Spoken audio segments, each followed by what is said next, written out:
I forgot my phone at home and had to turn back. It was a small mistake. The kind people make every day. The kind that usually means nothing more than being a few minutes late. That mistake saved my life. When I pushed the front door open, I moved quietly, out of habit more than caution. The house was dim, still wrapped in early morning silence. I expected to hear the television. Maybe the clink of a coffee mug. Something normal. Instead, I heard my husband's voice. He didn't know I was there.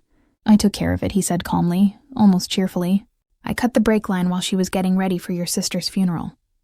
It's clean. She won't feel a thing. See you soon." The words hit me one by one like blows. Brake line, funeral, sheep. For a moment, my brain refused to process what my ears had heard.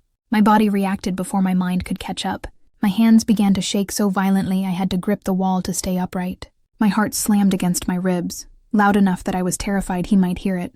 I wanted to scream, to run into the room and demand an explanation, to wake up from what had to be a nightmare.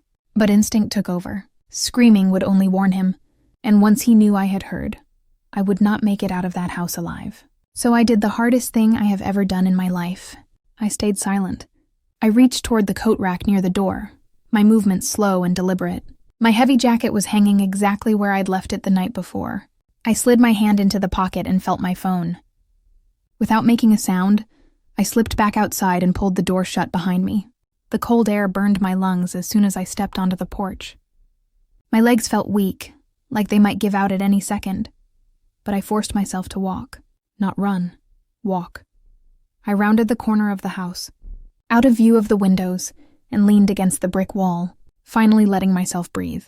I didn't cry, not yet. Instead, I unlocked my phone and made a call. "I need a flatbed tow truck," I said, keeping my voice steady through sheer willpower. Immediately. 30 minutes later, the truck arrived. The driver didn't ask questions.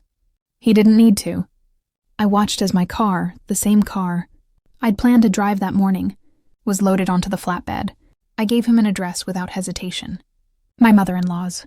When we arrived, I handed her the keys myself. I smiled.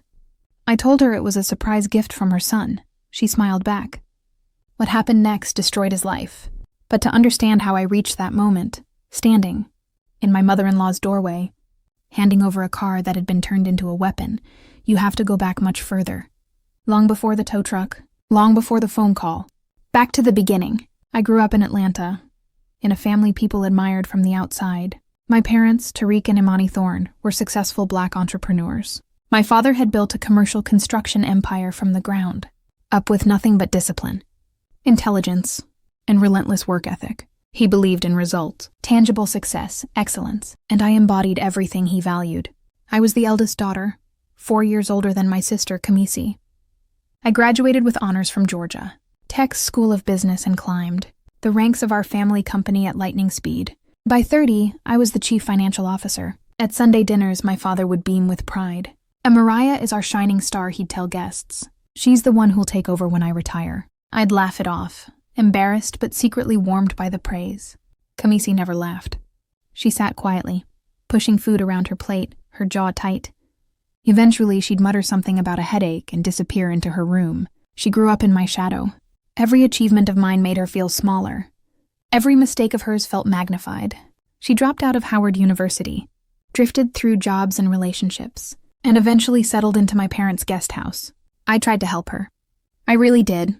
I got her interviews, gave her money, listened to her vent about how unfair life was. One day, when I offered to help polish her resume, she snapped. "It's easy for you," she said bitterly.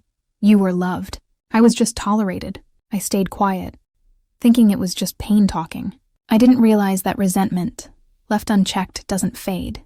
It ferments. And if it can't outshine what it envies, it will try to take it. That was the world I stepped out of that morning, phone in hand, heart racing. And that was the world that was about to turn on me. And Mariah never noticed the way. Nadira's face changed the moment. She left the room. To her, her mother-in-law was just an old-fashioned woman with soft hands and an even softer voice. The kind who insisted you eat more, who called you baby and sugar, who seemed harmless in the way. Age often disarms suspicion, but the second Mariah stepped out of sight, the mask slipped. "You think she loves you?" Nadira hissed, her voice sharp, venomous. "She bought you. Bought you with her daddy's money." Kwame frowned, rubbing the back of his neck. Ma, stop. Amaria's good to me. Good? Nadira scoffed. She looks at you like hired help. Those thorns are just flashy new money show-offs. No class, just bank accounts. They smile to your face while looking down on you. I see it. Kwame wanted to dismiss it. He told himself his mother was bitter, jealous, imagining slights that weren't there. But words like that don't disappear. They sink. And once they settle, they start to rot everything around them. At the same time, Kwame's life was quietly collapsing.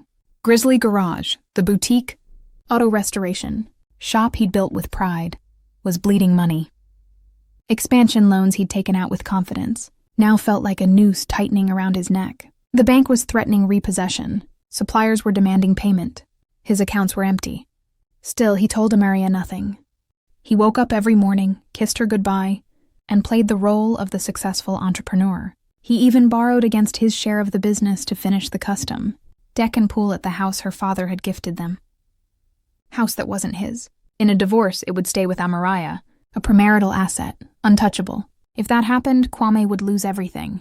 And then Kamisi started coming around more often. At first, Amaria was relieved. She hoped time together might heal old wounds. She introduced her sister to Kwame and Nadira, not noticing how quickly her mother-in-law warmed to Kamisi. That one, Nadira said approvingly one afternoon, unaware Amaria was within earshot. She's a real girl. No attitude. I wish I had a daughter-in-law like that. When Nadira realized Amaria had heard, she smiled sweetly and laughed it off. Amaria shrugged it away, chalking it up to tactlessness. She didn't see the pattern forming. Sunday lunches became routine. Somehow, without fail, Amaria would get pulled away by an urgent work call. A crisis at the office, a last-minute meeting, and she'd leave, leaving her husband and her sister alone together under Nadira's watchful, approving gaze. The affair bloomed quietly, patiently, right under her nose. Amaria saw nothing. Her father did. One afternoon, Tariq stopped by his daughter's house unannounced. Kamisi's car sat in the driveway. Through a narrow gap in the curtains, he caught a glimpse of two figures standing far too close. He said nothing. But the unease lingered like a bad taste he couldn't wash away. You're strong, Kamisi whispered one evening, pressed against Kwame in his mother's condo. Amaria doesn't appreciate you. To her, you're just a worker. Kwame hesitated. You really think that? I know it, she said softly. I'm her sister. I see how she treats you. That was when the idea took shape. Not in Kwame's mind, in Nadira's. She was sharper than she let on. Calculating. Patient. One night, as Kwame sat at her kitchen table, shoulders slumped, eyes hollow with stress, she spoke casually, as if discussing the weather. What if Amaria just wasn't here anymore? He looked up, startled. Ma, what the hell are you saying? An accident, she said calmly. Breaks fail all the time. No one would ever know. Kwame stood up. You've lost your mind. No, Nadira snapped. You've lost yours. Living with a woman who looks down on you while you drown in debt. Kamisi leaned in, her voice honeyed and deadly. When Amaria is gone, I'm the only heir to my parents' estate. Everything comes to us. Real wealth. Kwame resisted. Then he listened. Then he stopped arguing. The plan matured slowly. Nadira designed it. Kamisi fed the resentment. And eventually, Kwame agreed to execute it. The night before, Kamisi called him from a cafe, her voice bright with excitement. Tomorrow morning, she whispered. I love you too, he replied. At 6 a.m., while Amaria slept beside him, Kwame slipped out of bed and went to the garage. He popped the hood of her silver Toyota Camry, the car she trusted, because it never failed. The internet taught him what he needed to know. It took 15 minutes. His hands were steady, his breathing even. He turned his mind off and worked. Then he wiped his hands, closed the hood, and crawled back into bed, matching his breathing to his wife's. The car waited in the garage. Silent, obedient, deadly. He lay there in the dark, pretending to sleep, waiting for her to wake up and drive toward a destination she would never reach. The alarm went off at 7:30. Amaria reached for it, still half asleep, and everything moved exactly as planned, until one small mistake changed everything. I'll see you at your sister's funeral. Kwame's voice was thick with satisfaction now, no longer careful, no longer cautious. He was enjoying this. Your mother's plan was brilliant, he continued. We're going to be living large soon. Half for us, half for her, just like we agreed. You'll take your sister's place just like you wanted. I get the house and the insurance, and Ma finally gets the daughter-in-law she actually likes. He laughed. Not a nervous laugh. not a forced one, a full, triumphant laugh. The kind of sound that stays with you forever. "My mother is a genius," he said proudly. She thought of everything. How to cut the line. How to set up the alibi. She even said she'd swear I was with her all morning if anyone asks. Every detail, covered. The world stopped. Maria stood in the foyer of her own home, listening to her husband plan her death with her sister, praising his mother, the same woman who hugged her, fed her, called her daughter. Her hands began to shake. Then her legs. Then her entire body. It felt like something inside her was shattering piece by piece. Her first instinct was to scream, to rush into the room, to expose them, to cry, to hit him. But another instinct, older, colder, rose up and crushed that impulse. A scream wouldn't save her. It would only give them time. Time to destroy evidence. Time to adjust the story. Time to finish the job. She forced herself to inhale. Once. Twice. The shaking slowed. And in its place came something terrifyingly calm. She turned slowly toward the coat rack. Her heavy jacket hung there, innocent and ordinary. Her phone was still inside the pocket. She slid it out without a sound. Then she stepped back outside, closing the door softly behind her, as if nothing inside had changed. She walked around the side of the house, out of view of the windows, and leaned against the cold brick wall. She tilted her head back and stared at the gray sky, breathing in short, controlled bursts. She didn't think. She couldn't afford to. Instead, she opened her work planner. Tucked into the back was a number she'd used once before, a premium towing service. She'd called the year her battery died. Her voice barely trembled as she spoke to the dispatcher. "We'll be there in 30 minutes, the woman said. For those 30 minutes, Amaria stood behind a neighbor's hedge, watching her own home. There were no thoughts, no emotions, only silence. At 8:45 a.m., the tow truck arrived. By then, another car sat in the driveway, Kamisi's old battered sedan. They weren't even hiding anymore. Why would they? She was supposed to be dead on the side of the highway by now. That silver Toyota Amaria told the driver, pointing calmly, "I need it delivered to this address in Midtown." "I'll ride with you." The driver nodded. He was paid to tow cars, not ask questions. As the car was winched onto the flatbed, Maria glanced up at the second-floor windows. A shadow moved behind the curtain. Kwame and Kamisi were in the master bedroom. They didn't see the truck. They didn't see the car leave without its engine ever turning over. As the flatbed rolled away, a plan took shape in her mind. Calling the police now would do nothing. It would be her word against his. An overheard conversation with no proof. But if someone drove that car and crashed, there would be an investigation. Experts would find the cut-brake line. So who should get the car? The answer was obvious. The woman who designed the trap. Your mother's plan was brilliant, Nadira. Let her fall into her own creation. The truck stopped near Nadira's condo at 9:45. Amaria asked the driver to drop the car and wait. She would handle the last few feet herself. She slid into the driver's seat, heart steady, hands firm. She knew the brakes were gone, but she only needed to go 50 feet. 5 miles per hour.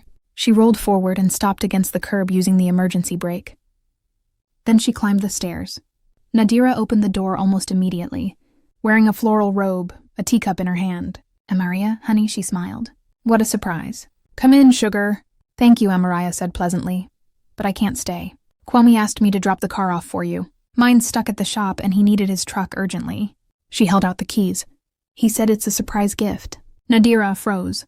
The smile slid off her face inch by inch as she stared at Amaria. Alive, breathing, smiling.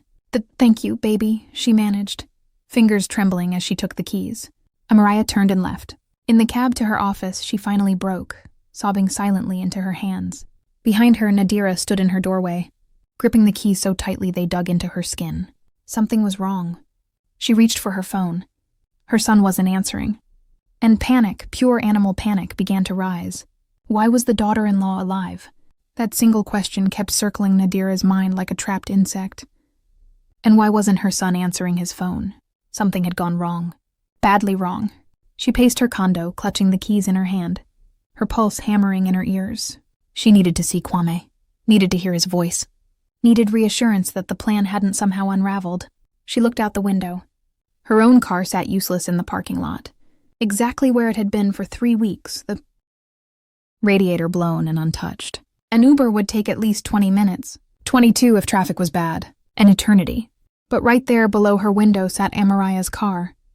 The keys were already in her hand. The girl had just driven it here herself. That meant it worked. Nadira didn't hesitate. She threw on her coat, grabbed her purse, and hurried downstairs. She had no idea what a brake line was. No idea where it ran or what it did. Cars, to her, were simple machines. You turned a key. You pressed pedals and they obeyed. She'd spent her life in the passenger seat.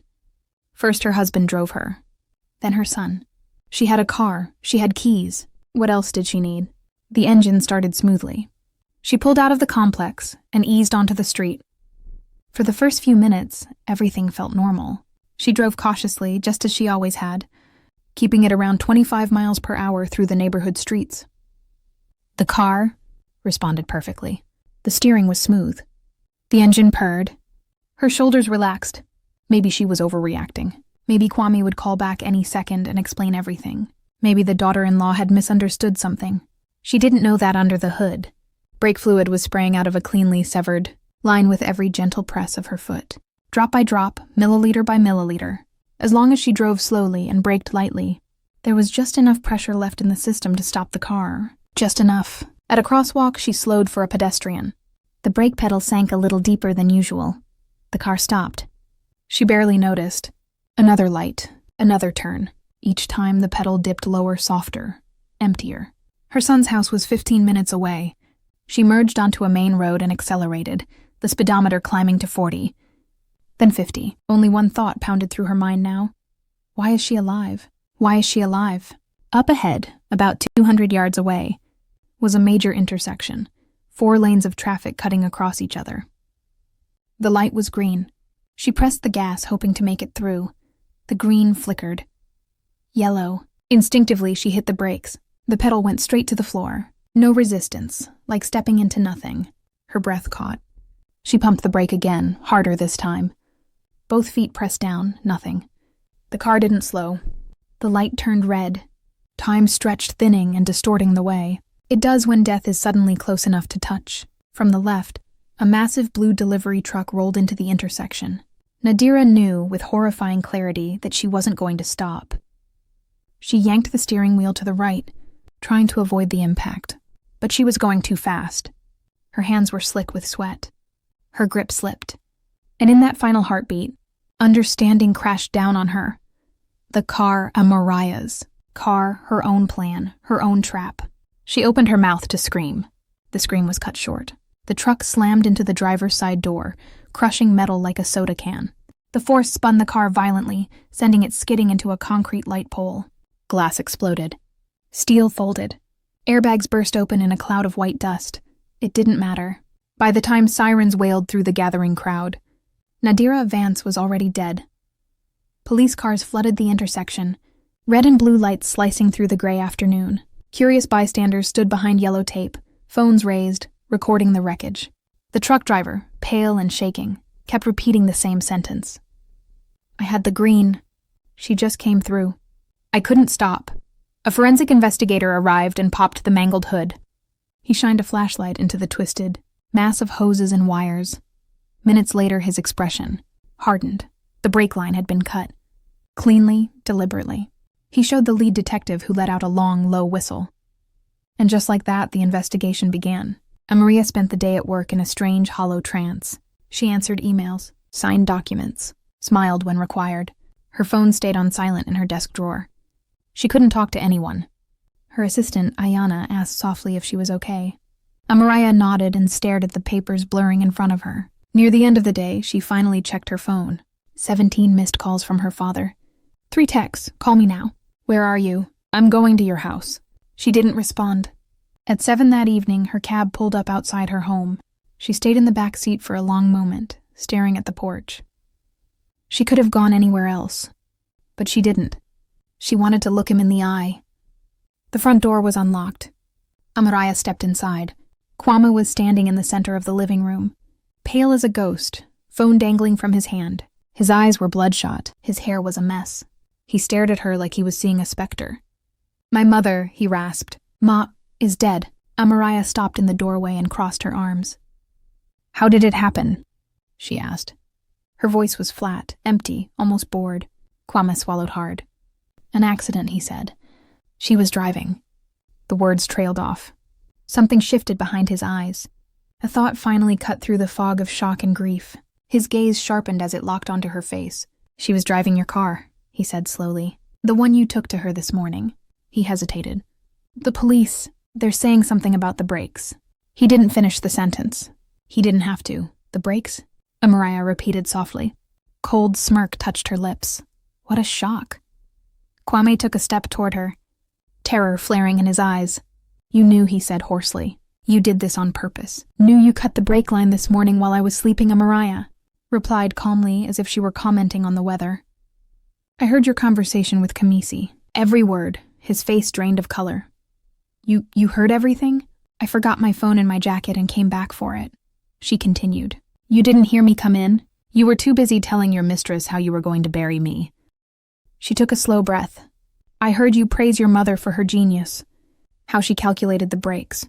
The alibi. My sister taking my place. Your mother finally getting the daughter-in-law she wanted." She looked at him, then really looked at him. There was no anger in her eyes, only exhaustion. "So now," she said quietly, "she has no daughter-in-law. And no life." A pause. "And your plan?" "You killed your own mother." Something inside Kwame snapped. Grief and fear twisted into something ugly. "Something feral." He whispered. He took one step toward her. Then another. "You killed my mother." He lunged. Before Amariah could react, his hands were around her throat. Strong, rough hands, mechanic's hands, used to crushing metal. His fingers dug into her neck, cutting off her air. She clawed at his arms, kicked, scratched. It didn't matter. There was nothing human left in his eyes. "You killed her," he snarled, squeezing harder. "You killed my mother, you bitch." Black spots swam across her vision. The room began to fade, sounds muffling as if she were underwater. Her arms grew weak. Her knees buckled. This was it. He was going to finish what he couldn't do that morning. Then, a crash, wood splintering, a scream. The hands on her throat vanished. Amariah collapsed to the floor, gasping, dragging air into her lungs like it was the first breath she'd ever taken. Through a blur of tears, she saw her father standing over Kwame. Tariq Thorne clutched a heavy bronze sculpture from the mantel. Kwame lay motionless on the floor, blood trickling from his temple. "Baby girl," her father choked. He dropped to his knees beside her, cupping her face with trembling hands. "Amariah, you're alive. Oh God, you're alive." She couldn't speak. Her throat burned with every breath. "Call 911, Tariq shouted. Only then did she notice her mother standing frozen in the doorway, pale, phone shaking in her hands. "Imani," Tariq said sharply. "Call the ambulance." And the police. He pulled Amariah into his arms, rocking her the way he had when she was a child. "You're alive," he kept repeating. "You're alive. I made it." The world went dark. She woke to a white ceiling, the sharp scent of antiseptic, the steady beep of monitors. Her throat felt raw, as if it had been scraped from the inside. She tried to turn her head and let out a weak sound. "Don't move," her father's voice said gently. "Just stay still." She shifted her eyes. Tariq sat beside her bed in a hard hospital chair, unshaven, hollow-eyed. Her mother slept fitfully in the chair beside him. "Dad?" Amariah croaked. "Shh, baby," he whispered. "Don't talk yet. The doctor says your vocal cords are bruised." He swallowed hard. They arrested him. Her heart stuttered. "And Kamisi," he added quietly. "They took her too." Amariah closed her eyes. It was finally over, or so she thought. "You need to rest." Amariah wanted to ask about Kwame, but her father answered before she could force the words out. "They arrested him right there in the house," Tariq said quietly. "The moment he came to. And they picked up Kamisi last night too." Amariah closed her eyes. "So it was over. How did you know?" she whispered. Tariq went silent. He rubbed the bridge of his nose, a gesture she remembered from childhood, the one he made when a burden was too heavy to name. "I called you all day," he said finally. "You didn't answer." "I called your office. Ayana said you weren't yourself, that you were just sitting there, staring at nothing." His jaw tightened. "I went to the house. I didn't even know why. I just felt it in my gut. The door was unlocked. I heard the struggle. I ran in and his voice broke. The man who had built an empire without ever showing. Weakness suddenly looked 10 years older. I almost killed him, Amariah, he admitted. If I'd been a few seconds later, I would have. She reached out weakly and found his hand, squeezing it. "Thank you, Dad." "Don't thank me," he said, swallowing hard. "I'm your father. I should have seen it sooner. I should have known." "No one could have known," she whispered. He shook his head. "I saw it. The way he looked at Kamisi. I knew something was wrong. I stayed silent because I didn't want to upset you. I told myself I was imagining things." Imani stirred then, waking with a sharp gasp when she saw her daughter's eyes open. "Amaraya," she cried, rushing to the bed. "Oh, thank God." She stroked her hair, kissed her forehead, clinging to her as if afraid she might disappear again. For the first time since the nightmare began, Amaraya felt safe. The investigation lasted 4 months. Kwame Vance was charged with attempted murder and the manslaughter of his mother. The fact that he had intended to kill his wife, but killed Nadira, instead did not absolve him. Intent mattered, and the death was a direct result of his actions. Kamisi Thorne was charged with conspiracy to commit murder. Forensics confirmed the brake line had been cut deliberately. Phone records traced the conspiracy, from its earliest hints to the final discussions about how the insurance money would be divided. Amaraya was questioned 6 times. She answered calmly, precisely. She told them everything. How she forgot her phone, how she heard the conversation, how she learned Nadira was the architect, how she made her decision. "Why did you take the car to your mother-in-law specifically?" one investigator asked, peering at her over his glasses. "I heard she was the one who planned it," Amaraya replied evenly. "Your mother's plan was brilliant." "That's what my husband said. She smiled in my face for years while planning my murder." She paused. I gave her the keys. What happened next was her choice. "Did you realize she might drive the car?" "I realized the car belonged to me. I had the right to do what I wanted with my property. She could have called an Uber. She could have called her son. She could have stayed home. I didn't force her into that seat." The prosecution examined every angle. Legally, Amaraya hadn't committed a crime. The car was hers. The keys were given voluntarily. She had no obligation to warn the creator of a trap about the trap they had built. Proving intent was impossible. The case against Amaraya was closed. 2 weeks after Kamisi's arrest, Tariq and Imani went to the detention center. Amaraya stayed home. She had nothing to say. The visiting room was cramped and cold. Kamisi was brought in, chains clinking softly. She stared at her parents for a moment, then smirked. "Come to see the black sheep?" Imani flinched. "Kamisi, how could you? That's your sister." "My blood?" Kamisi scoffed. "The favorite? Amaria this, Amaria that. Amaria is our pride." Her voice sharpened. "And me? I was the mistake." "We loved you," Imani whispered. "We loved you both." "Stop lying," Kamisi snapped. "You tolerated me. You loved her." Tariq finally spoke. "You wanted to kill your sister," he said heavily. "Not hurt her. Not argue, kill her." "Do you understand what that means?" "I understand," Kamisi said coolly. "I would have finally had my own life." Tariq stood. "Imani, let's go." At the door, he turned once. "You are no longer my daughter," he said calmly. "I had 2 daughters. Now I have one." Kamisi's smirk vanished. "Dad, wait!" The door closed. No one came back. A week later, the family trust was rewritten. Kamisi was completely disinherited. Every asset, every share, every property. I am certain, Tariq told the lawyer. "I have 1 daughter." Justice at last was complete.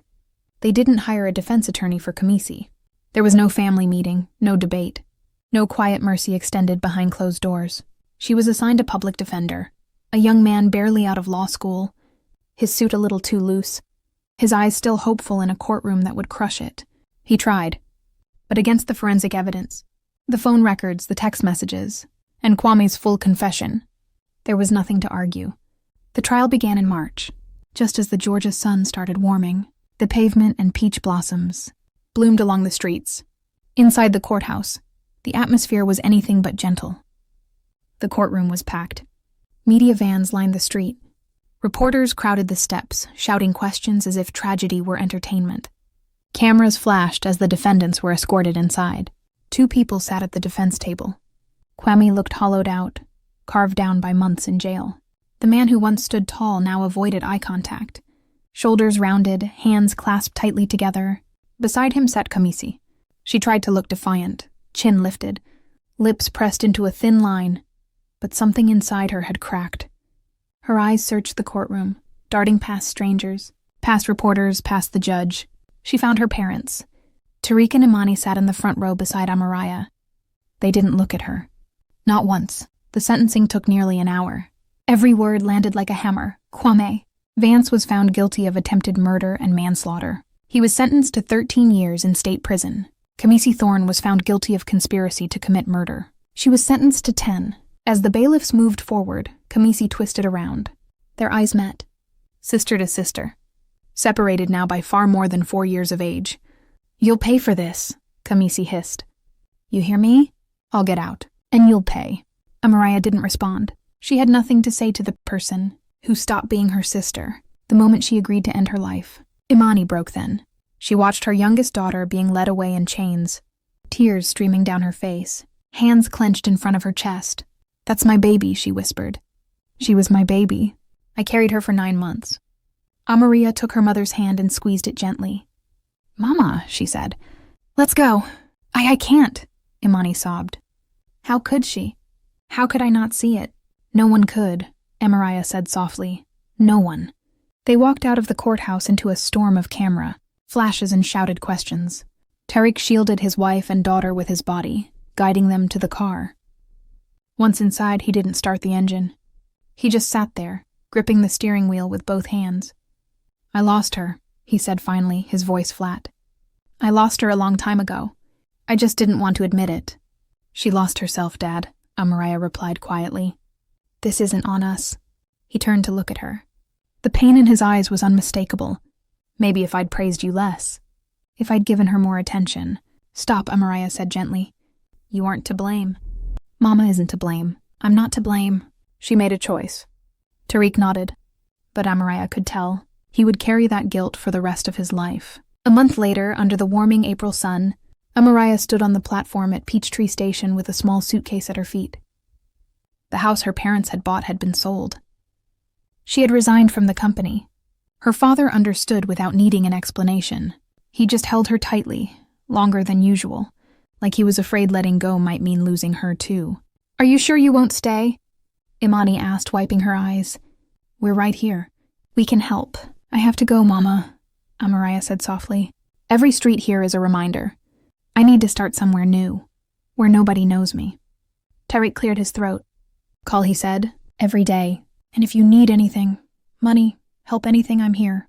Amariah hugged him, burying her face in his shoulder like she had when she was little. "Thank you, Dad, for everything." The boarding call echoed through the station, and Amariah stepped forward, carrying the weight of everything she had survived. "You don't have to thank me," Tariq said softly. "I'm your father." The boarding call echoed through the station. Amariah kissed her mother, holding her a second longer than usual, breathing in the familiar scent she had known since childhood. Then she hugged her father one last time.